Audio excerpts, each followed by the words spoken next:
So, have you ever wondered what it takes to go from just a few scattered settlements to a full-blown, thriving civilization? We're talking great cities, powerful empires, and universities that people from all over the world wanted to attend. Well, around 600 BCE, ancient India took this massive leap forward into a period historians call the Second Urbanization. And that's what we're going to dive into. Here's the game plan. First, we'll look at what kicked off this new age. Then, we'll check out the 16 great kingdoms that popped up. After that, we'll get into the engines of commerce that fueled everything, explore the amazing ancient hubs of knowledge, and finally, wrap up by talking about the legacy that still lasts today. All right, first things first. Before you can have empires and sprawling cities, you need to lay the groundwork. This wasn't just about building bigger buildings. It was about a fundamental shift in how society itself was structured. So this really is the million-dollar question, isn't it? What was the spark? What lit the fuse for this incredible explosion of cities and complex politics? Well, it all comes down to this one big idea, the Second Urbanization. See, after the earlier Indus Valley civilization faded away, big cities kind of vanished for centuries. But then, starting around 600 BCE, they came roaring back to life, this time centered right in the super fertile plains of the Ganga River. And this is where it gets really interesting, because all these factors were connected, like a perfect chain reaction. It really all kicked off with iron. Stronger iron axes meant you could clear dense forests, and iron plows could break up the tough soil of the Gangetic Plains like never before. This tech was a total game changer, creating a huge agricultural surplus, way more food than people needed just to get by. And that surplus? It meant you could feed a bigger population, let people become craftsmen and traders, and basically power the rise of these new, bustling cities. So, you've got tons of extra food and a booming population. What comes next?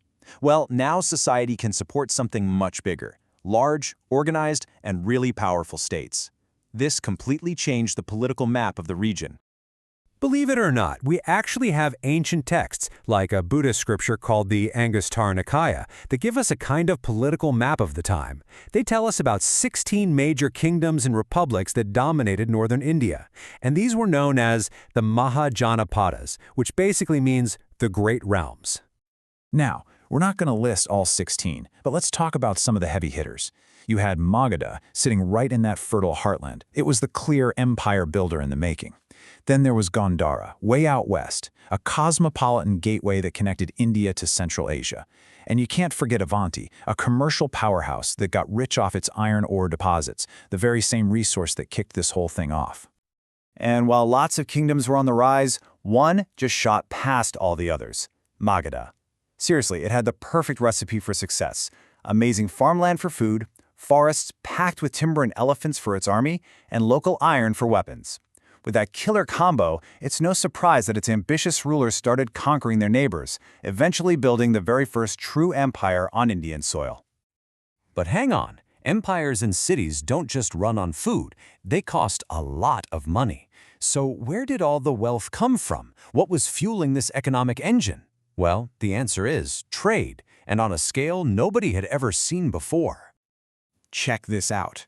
You had these two incredible arteries of commerce just pumping economic life across the subcontinent.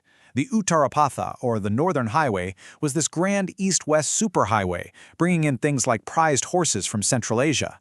And then there was the Dakshinapatha, the Southern Highway, linking the north to the south, bringing back gold, precious stones, and spices. These weren't just roads, they were the absolute lifelines of this new civilization.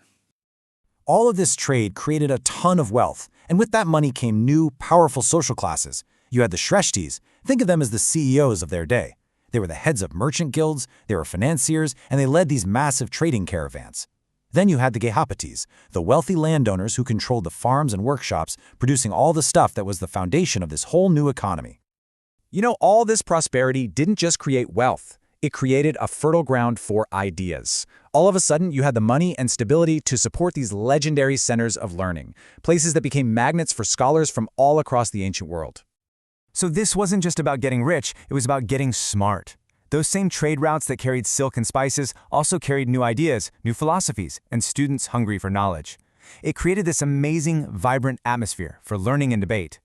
And at the heart of it all were what you could honestly call the world's first great universities.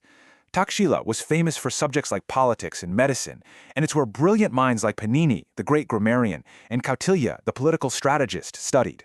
Further east, Nalanda grew into this massive Buddhist university. And out west, Vallabhi became a huge center for a different school of Buddhist thought. And just to give you a sense of the sheer scale we're talking about, get this. Nalanda's library complex had a building called the Ratna Sagra, which means ocean of jewels. It was 9 stories tall. 9, just filled to the brim with priceless manuscripts. Can you even imagine that? That's not just a library, it's a skyscraper of knowledge. Okay, so we've seen the rise of cities, kingdoms, massive trade networks, and incredible centers of learning. Let's take a step back and bring it all together to see what this ancient leap forward really left behind for us. When you lay it all out, it's like a perfect domino effect, right? Each step made the next one possible. Iron technology gives you the agricultural surplus. The surplus allows cities to grow. Those cities become the power centers for the kingdoms. And the stability from those kingdoms allows for these amazing universities to flourish. It was a complete top-to-bottom transformation of society. And that kind of leaves us with one final thought. The names of some of these cities, like Varanasi and Patna, go all the way back to this period. The trade routes they built became the major arteries of the region for thousands of years. The ideas born in their universities echoed down through history. So the real question isn't just what happened 2,500 years ago, but how the echoes of that great leap forward are still shaping our world right now.